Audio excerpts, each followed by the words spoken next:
Hey everybody, Nick Espinoza, your chief security fanatic here, and if you can tell, I am under the weather. And unfortunately, I did come back, but I am basically going through round number 6 of COVID, so that's been awesome, but we got no time to spare because I'll probably pass out in 10 minutes. So it is Sunday, and we are going to do Breaches of the Week. And this week in Breaches, like no other, was absolutely insane. So with that, I'd like to thank Jay Dance for sending in one of these because, quite frankly, I think everybody's on vacation or is also sick because I really didn't get many this week, which is very unusual for me. So if you're watching or listening to this, please send them my way. I'm happy to give you a shout out here. Also, obviously on my nationally syndicated radio show, all that kind of stuff. So with that, let's dive in and start with Evolve Bank out of Arkansas. Now, this is an interesting one. Now, they announced that they're investigating a cybersecurity breach of their information, and according to a statement from them, a, quote, known cyber criminal organization illegally obtained and released data and personal information on some of its customers and financial technology partner customers as well. So the company is claiming that bad actors stole PII. We're talking names, social security, dates of birth, account information, etc. that was released on the dark web. So standard so far. You've heard that a million times from me here, but this is where it gets interesting.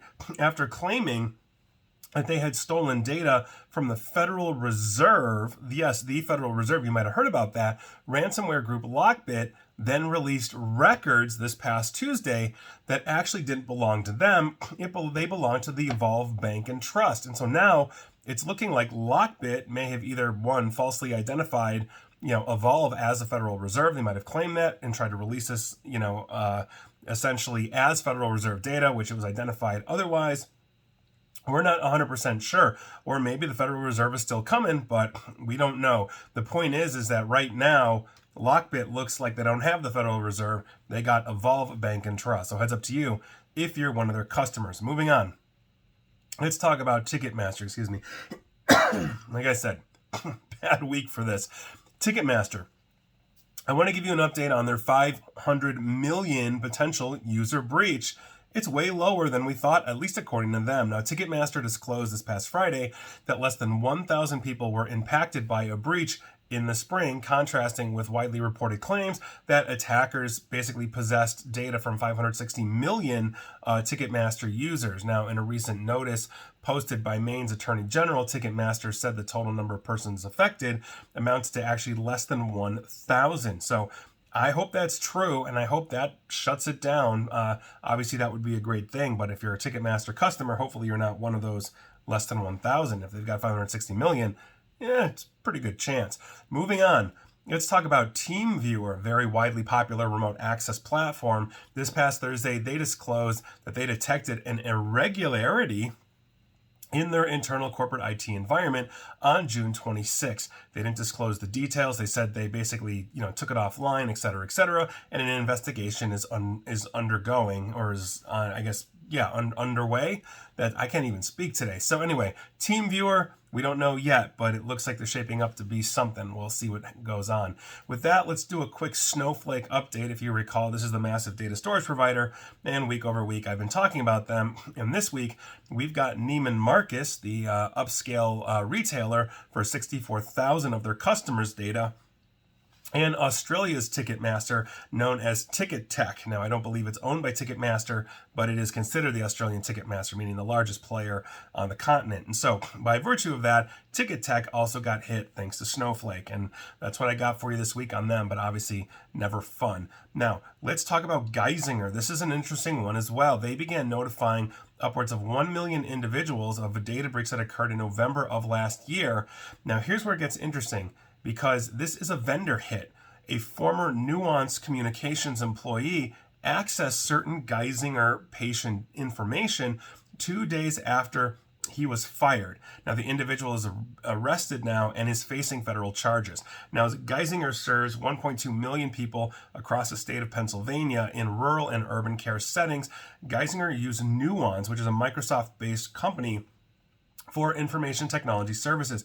You might be familiar with their products like Dragon Naturally Speaking, where, obviously if you're doing some kind of medical transcription, then Nuance would do that for you. Now, on November 29th of last year, Geisinger discovered that the former Nuance employee had access and potentially taken information pertaining to more than 1 million patients. We're talking name, date of birth, address, medical record numbers, race, gender, phone, admit and discharge codes, facility name abbreviations, etc., etc. And so, if anything, it really underscores when you have third parties, even when it is a major, Microsoft-backed company like Nuance, you really have to do your due diligence. You really have to indemnify yourself and understand who has access to what. And if he was terminated 2 days previous, that basically means that Nuance dropped the ball. Why wasn't his access revoked basically upon termination? You plan for these things, and for whatever reason, if it was an emergency firing, he shows up drunk and he's fired or something like that, you kill it immediately. I mean, there's no recourse on that. So Nuance really dropped the ball. We'll see if there's a lawsuit. Moving on, we're going to do our mini segment. Basically, if they just spent on cybersecurity, they wouldn't be getting, sued. They wouldn't be losing their reputation. And we're going to be talking about Panera. That's right, the nationwide chain, probably international chain of breads and sandwiches and all that kind of stuff. They are facing a proposed class action from former and current employees due to a large data breach that exposed employee information during the first quarter of 2024. Now, this is according to a June 24th complaint filed in the U.S. District Court for the District of Western Missouri. If I remember, they are based out of St. Louis originally. Now, a former employee filed a complaint, Hollis v. Panera, claiming that Panera failed to, quote, properly secure and safeguard person identifiable information such as employees' social security numbers. So we'll see where this goes. And for the record, this is not the first data breach Panera had. Years ago, they were alerted that their website essentially was leaking sensitive information, and they ignored it, and then the data breach came to light. So heads up to you. Good luck, Hollis, I guess. Moving on, Advanced Auto Parts caught up in the Snowflake breach. They are now facing 4 proposed class action lawsuits over that data breach that exposed the personal information of at least 358,000 current and former employees. Now, apparently, Advance negligently failed to protect employees' sensitive data from known security risks through standard cybersecurity practices. That's according to the complaint filed this past Monday in the U.S. District for the Eastern District of North Kakalaka. Now, all 4 lawsuits assert negligence, breach of implied contract, and other claims. So heads up to you. Moving on, Financial Business and Consumer Solutions. I literally talked about these guys like last week. Violated federal law, allegedly violated federal law by exposing the sensitive health data of more than 3.4 million individuals in a February data breach, according to class action in federal court in Pennsylvania. Now, the collection agency faces counts of negligence and negligence per se for allegedly violating the Federal Trade Commission Act and Health Insurance Portability and Accountability Act, known as HIPAA.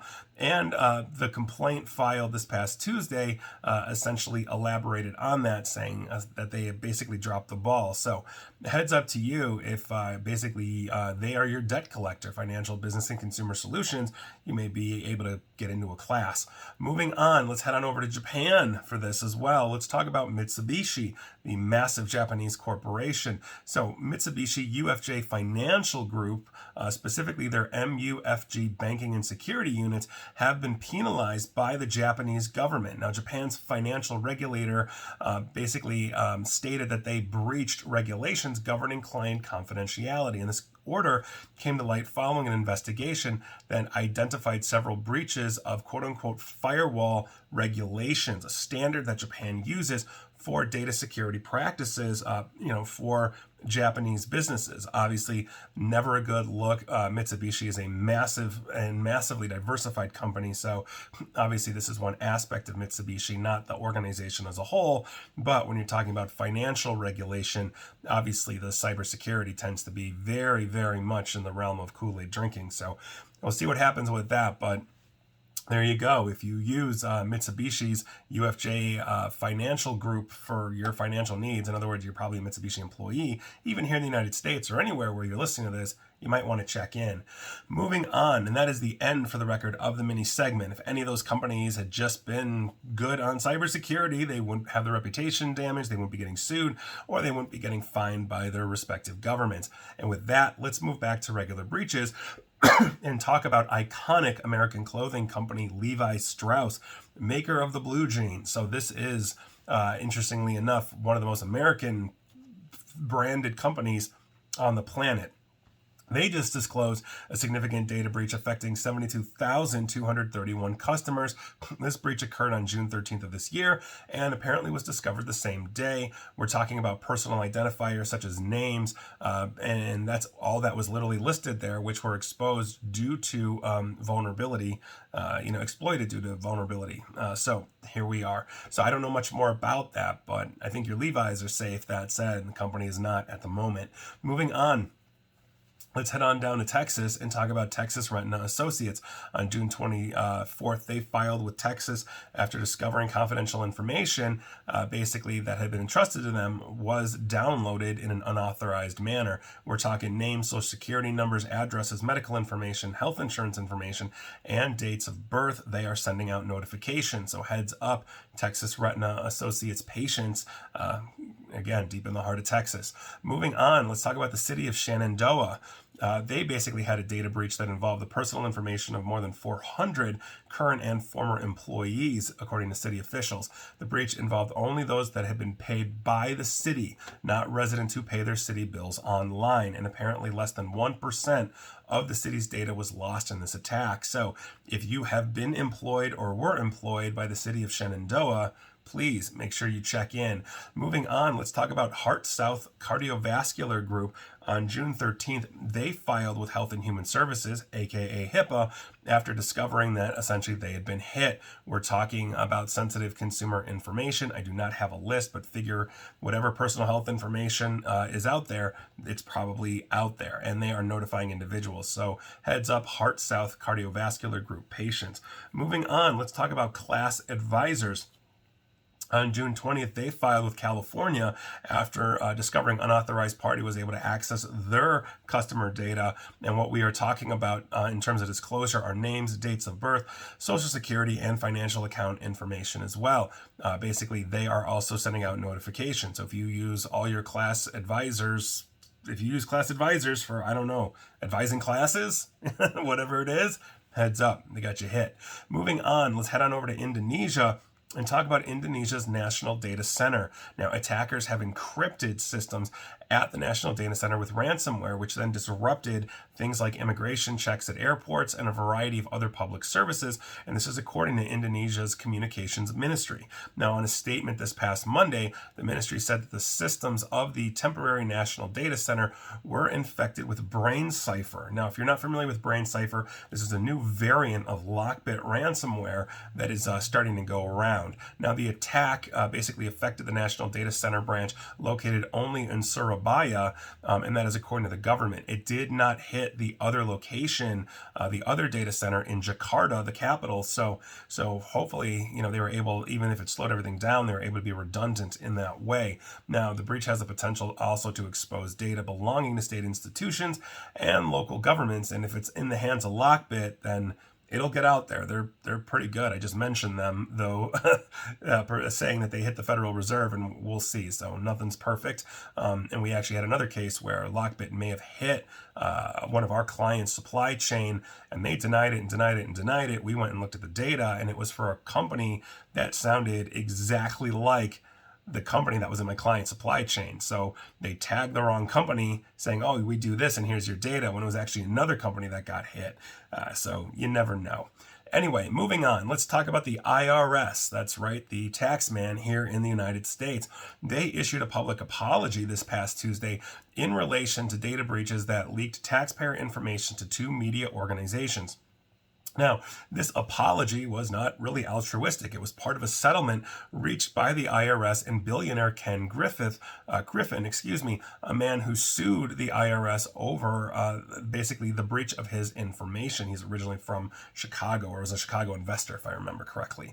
Now, the data was stolen by Charles Littlejohn, a former government contractor who originally stole tax information of a high-ranking government official in 2019, and then a year later stole the information of thousands of wealthy taxpayers. I remember when that came out, because a lot of people were wondering, like, well, if he got all of these wealthy taxpayers, did he get the then president at the time, Trump's tax documents as well? And if you recall, part of his tax documents were released, I believe it was like a 1995 or 97 tax return. It wasn't anything recent, but that was always the question, like, well, because that was the whole thing. And I'd get it on stage when I would talk about hacking. Well, and in the 2016 election was, well, can you get Hillary's emails or can you get Trump's tax returns? So you never know. Now, the stolen information, going back to the IRS, was eventually provided to media outlets and used in a series of news articles detailing tax records of some government officials and other wealthy people, including Ken Griffin. So there you go. That said, I have yet to hear an apology to all the hundred heirs and thousands heirs out there, but the billionaires, they get theirs. Moving on, let's head back to Japan and talk about the Kadokawa Corporation. They said Friday that the personal information of all employees of its subsidiary operating the popular Japanese video streaming site Nico Nico was leaked in a recent massive cyber attack affecting the group's websites. Now, according to Kadokawa, the leaked data, also included client-related information such as contract agreements and personal details of some online content creators who use a support service by Nico Nico, operator known as Duango. So, there you go. If you're a big fan of Nico Nico, which I've never heard of until today, you basically want to check in, especially if you're a creator. Moving on, let's talk about the crypto portfolio tracking app known as CoinStats. They found themselves at the center of a security breach impacting approximately 1,500 user wallets. Now, the CoinStats data breach, which occurred on June 22nd, basically was attributed to a group with alleged ties to North Korea. Obviously, that's a big concern for crypto investors because North Korea, one of their primary focuses is theft of money, and they got to feed their people and, Lord knows, build nuclear weapons. So CoinStats swiftly responded by taking down the application temporarily. The affected wallets constituted about 1.3% of all CoinStats wallets, and those were primarily created directly within the app. So heads up to you, if you use CoinStats, odds are you're probably good, but you might want to check in. Moving on. Let's talk about Justice Resource Institute. On June 18th, they filed with Massachusetts after saying somebody broke into them. Now, on top of it, they have listed out names, address, dates of birth, social security, and medical information as essentially being hit. They are sending out notifications as well. So if you belong to Justice Resource Institute in some way, heads up. Moving on, let's head on down to Arizona and talk about Kairos Health. On June 18, they filed a breach with Montana after discovering that they had been hit. And they also said sensitive information was hit, names, insurance IDs, claims and coverage information, and health information. They're sending notices out as well. Moving on, forklift manufacturer Crown Equipment, one of the largest, apparently, forklift manufacturers in the world, employing almost 20,000 people with 24 plants in 14 countries. So, they confirmed that they had a cyber attack that disrupted manufacturing, and since approximately June 8th, Crown employees have been reporting that the company was breached and all IT systems were shut down, with employees being told not to accept MFA requests and to be wary of phishing emails. Seems like that's where they got hit. Now, or at least that was the entry point. Now, with IT systems down, employees have been able to clock in hours, access service manuals, deliver machinery in some cases, so this is an absolute mess. So if you're buying forklifts right now from Crown, you're gonna want to wait just a little bit. Just be patient, be cool, and obviously be understanding they're having a really bad month. And finally, before my voice completely gives out, let's talk about the 5 industries that are most vulnerable to data breaches in 2024. Now, there was a really interesting write-up and compilation by Tripwire, which is where essentially I'm cribbing this information from. But first, we have to talk about what causes the majority of data breaches. And so there is basically a standard list. And if you're not familiar, here are the core things. One, human error. We make mistakes. We click on things. We do things accidentally. If you're in, in IT or cybersecurity, you might accidentally misconfigure something that leaves an opening. We're humans. This is why we train. This is why we practice. This is why we have to think before we click. On top of it, we got weak passwords. SolarWinds123 is your password. All the IoT in your home, is it still the default password of like admin? This gets people in. On top of it, we've got vulnerabilities in software and systems, right? This is why we update things, both hardware and software. And so if you're skipping updates for Windows or Mac or iPhone or Android or any technology in your life, you're missing critical updates that fix vulnerabilities that are essentially patched as they're discovered. On top of it, malware and ransomware. I mean, how many times have we seen that? Make sure you've got good threat detection in your life, and methodologies to block these kinds of things. Then there's insider threat. You might have an employee that goes rogue. We just talked about a Nuance employee, that stole data from a client when after being fired. That's an insider threat. We have third-party security risks with our vendors. Snowflake, perfect example of that, where we're storing data and we're relying on them and they get breached. And now Ticketmaster and Advanced Auto Parts and a whole bunch of others have to declare breaches. Lack of encryption.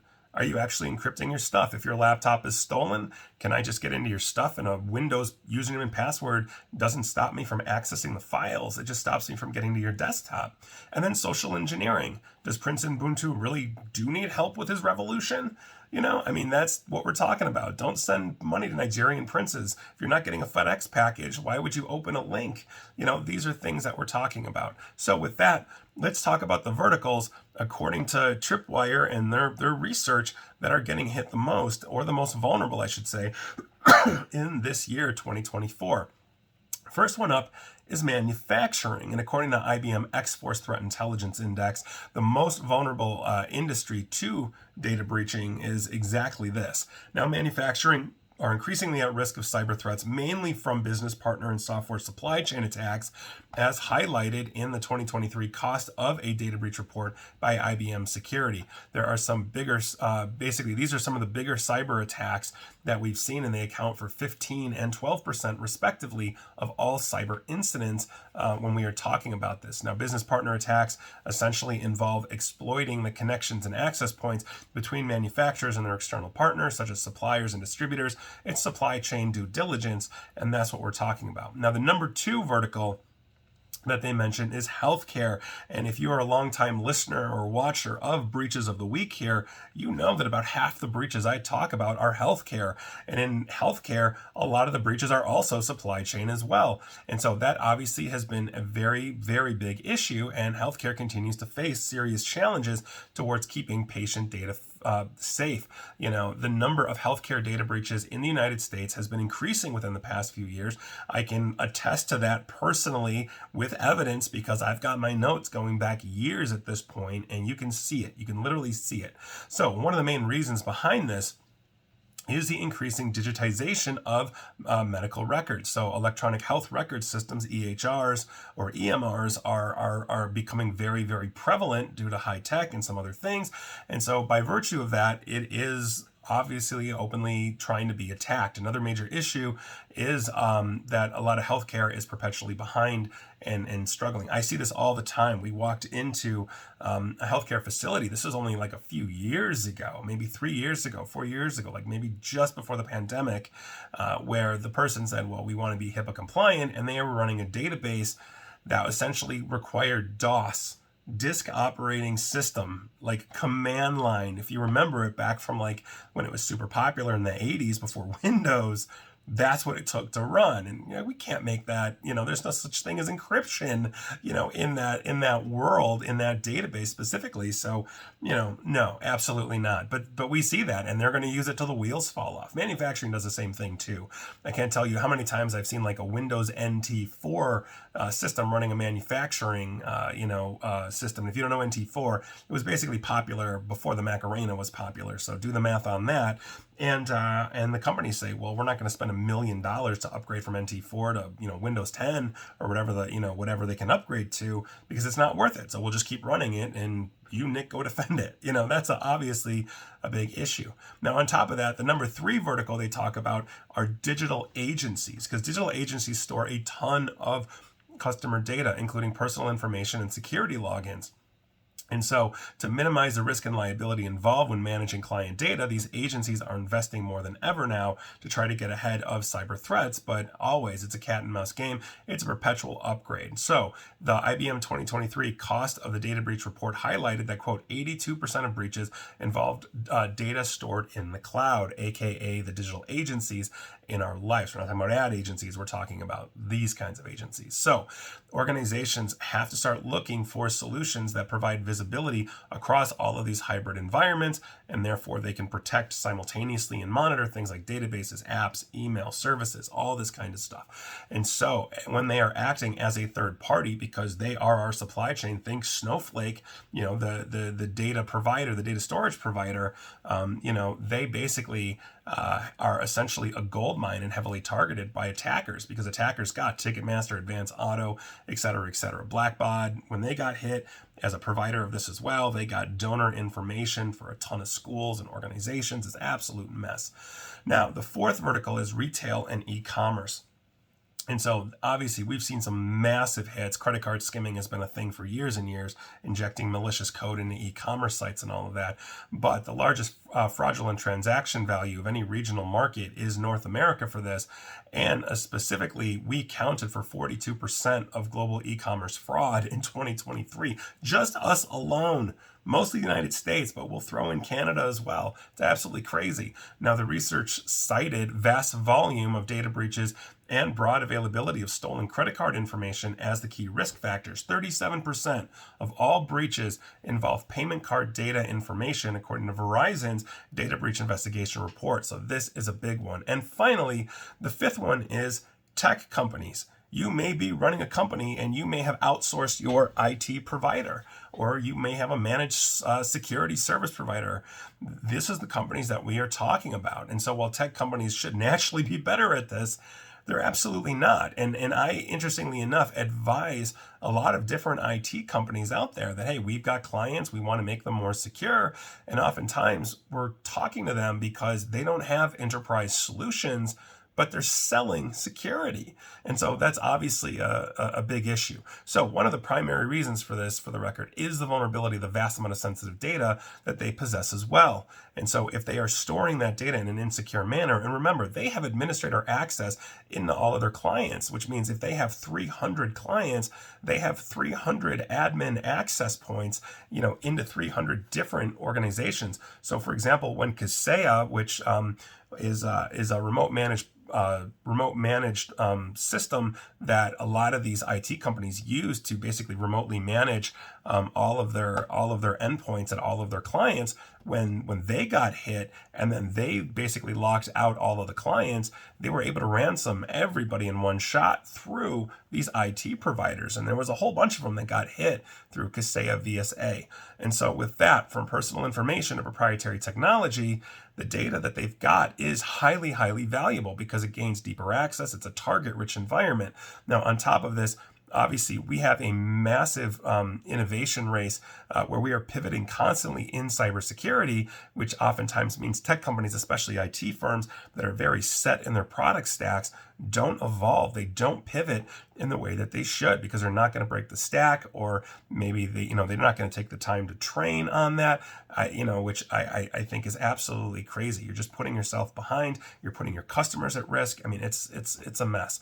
But tech companies do face more unique challenges in securing their systems because of this, and also because they're interconnected, like with the Kaseyas of the world. Remote managed monitoring, I couldn't think of it. And again, I got COVID, so give me a break here. So this is obviously an issue, so it's a huge thing. And despite this, tech companies are obviously starting to increase they're investing in cybersecurity measures to protect their own selves. That's the other side of it too, is when you have small businesses that don't defend themselves because they're so customer focused, nobody's stopping to look internally to say, are we actually doing this in the most secure manner? That's a huge thing. And so implementing advanced encryption, regular security audits, employee training and awareness for the actual IT provider itself, these things are, I think, unbelievably important to do. And I can't believe how many I've walked into where it's simply not done. Well, our people already know IT. Why do they need to be trained? Everybody needs to be trained. I need to be trained. I am constantly training as well. So don't rest on your laurels here. Don't think you know everything,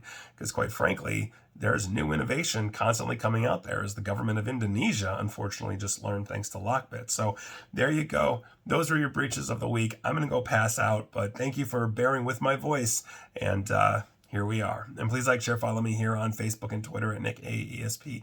And please feel free to subscribe to me at YouTube as well. And as always, stay safe, stay online, and please attempt to stay private. Thanks, everybody.